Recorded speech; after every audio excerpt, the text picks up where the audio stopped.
আজকের বিষয় হলো 4 বোন সারাদিন।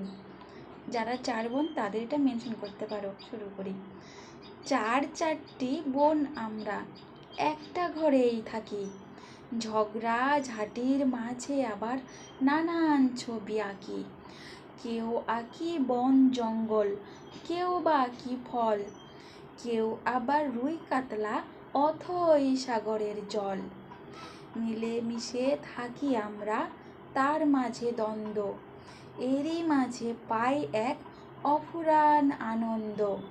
পড়তে বসে আমরা শুধু আঁকি নানান ছবি, মহান ব্যক্তিদের মাঝে থেকে বাদ যান না রবি। হল্লা মজা করে কেটে যায় সারা বেলা, তার ফাঁকে খেলি আমরা নানান রকম খেলা। ইঁদুর বিড়াল মাংস চুরি আর আছে লুডো দাবা, খেলায় আমাদের এক করে দেয়, চায় না কেউ ছাড়া।